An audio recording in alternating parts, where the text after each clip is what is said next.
to 23 miles an hour.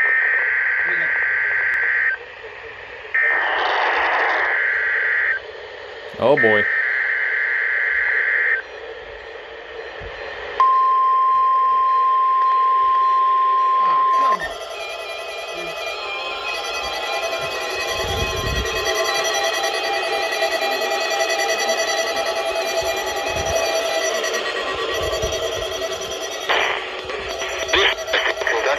Approximately 11:30 each Wednesday morning, weather permitting. If this had been an actual emergency weather situation, the warning alarm would have been followed by an actual watch for warning. Reception of this broadcast and the warning alarm will vary at any given location. This variability, normally more noticeable at greater distances from the transmitter, will occur even if you are using a quality receiver in perfect working order.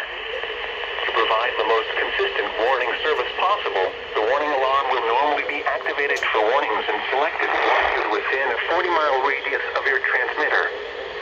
This area includes the following counties in the Atlanta listening area: Cherokee, Clayton, Cobb, DeKalb, Douglas, Fayette, Forsyth, Fulton, Gwinnett, Henry, Newton, Rockdale, and Walton. This concludes the weekly test of the warning alarm system. We now return to our normal weather broadcasting.